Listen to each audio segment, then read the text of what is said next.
You've stayed. He's apologized. He's showing up. You see the effort, and part of you wants to believe it's real, but then his phone buzzes and your stomach drops.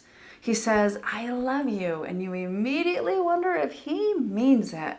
He gets home late and you're spiraling before he even walks through the door. You tell yourself to play it cool, but your chest is tight. Your brain is already building a case. And by the time he walks in, you're 3 steps into the fight you swore you wouldn't start. You're doing everything you can to move forward, but you're still on edge, still doubting, still waiting for the other shoe to drop. And the worst part, you don't even know why. Hi, I'm Sariah Bastian. I'm a yoga therapist and neurosomatic specialist. I've spent the last 15 years helping women heal betrayal trauma, not just in theory, but in their bodies, so they can stop spiraling and rebuild a real connection again. And today I want to talk to the woman who wants her marriage to work, but can't seem to stop questioning everything, because he's doing the right things now. You're still here, and you want this. So why can't you just feel okay? Well, let's break it down. Trust doesn't start in your head, it starts in your body. You've probably heard you just have to trust him again. But trust isn't a decision. It's not a mindset shift. It's not a promise you make to yourself. Trust is a felt experience. And after betrayal, your nervous system doesn't feel safe. Your brain rewired itself to protect you from the person who hurt you. So even if he's no longer lying, even if he's doing everything right, your body still doesn't believe it's safe to let go. You second guess, you check his tone, you reread the texts, you brace for something to go wrong, even when it doesn't. And not because you're broken, because your body is still doing what it learned to do.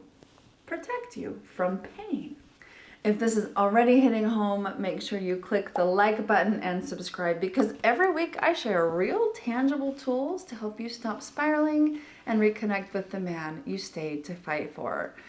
Now, here's the part no one talks about. He might be trustworthy now, but you don't trust you. You're constantly second guessing. Did I miss a red flag? Am I making this up? Should I just be grateful and stop asking questions? You want to believe him, but you don't trust your own gut anymore. And there's a reason for that. After a betrayal, the communication line between your brain and body gets scrambled. What science calls the brain-gut axis, the same connection responsible for instinct, clarity, and inner knowing, gets hijacked by your autonomic nervous system. Instead of filtering through calm, grounded perception, your body interprets through survival. This is why the same words that used to feel comforting now sound suspicious. It's why even in his consistency, you're bracing for inconsistency. So what do? You try to manage it all, you analyze every word, you script conversations in your head, you prepare for impact just in case. And in many traditional models of healing, this gets completely missed. You were probably told to create boundaries, clear lines in the sand. This is what I will and won't tolerate. You may even have made a list of what he can do, what he can't do, and what the consequences will be if he breaks the rules. And maybe it felt empowering at first, but now it feels like you're parenting a grown man, because your boundaries became something else. Bright yellow caution tape, orange cones, detailed instructions for where he can step and what he's allowed to say. You're watching him not because you want to control him, but because you still don't believe you can trust him without doing so. And here's the catch. You're asking him to be trustworthy, but your body doesn't actually trust.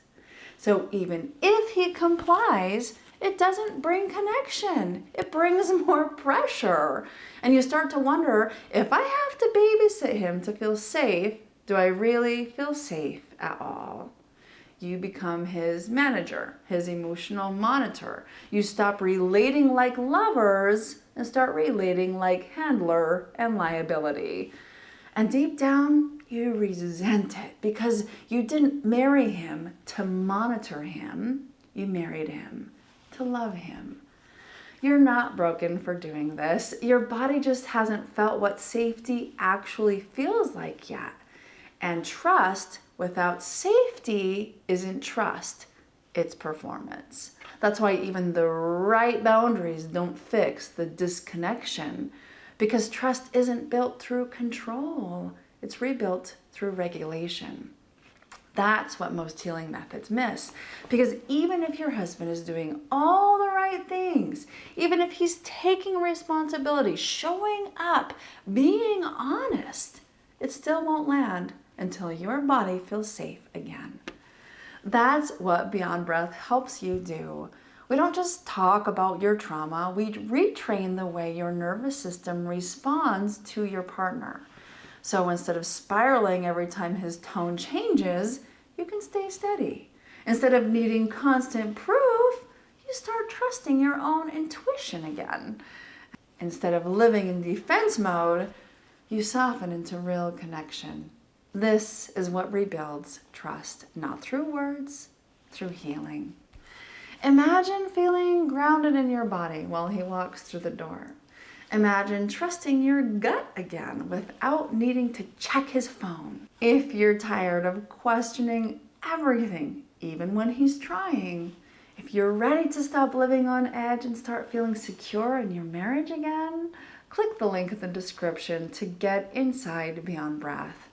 You don't have to keep feeling crazy. You don't have to keep spiraling. You don't have to do this alone. This is how trust comes back, not by waiting for him to be perfect, but by helping your body feel safe enough to believe it's possible.